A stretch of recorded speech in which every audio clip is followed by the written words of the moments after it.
So now let's see how we can work around with different selection tools. So over here on the left hand side, you can see that this is where the selection tool is. And if I were to click and hold it, then you can see the rectangular selection tool right here and the elliptical selection tool. So let me just go around onto the rectangular selection tool right here. And if I were to click and drag right here, then I simply get a rectangular selection. So if I were to go around and then click and drag, I can move around the selection. But if I were to go around onto the move tool, then I move out the content itself for that selected area. Let me just press Ctrl Z.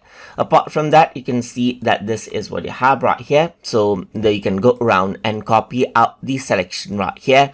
And then you can go around and paste it out as well to create a new layer out of that selection right here, just like this.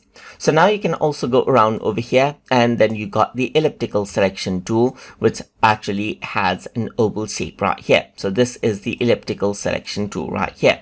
If you want to go ahead and make a perfect circle, then you can go around and hold Shift on your keyboard, and then you get a perfect circle right here for your selection. Apart from that, in your rectangular selection tool as well, right now it's a rectangle, but if I were to hold Shift on my keyboard, then I now go around and get a perfect square, as you can see, for my selection right here, just like this.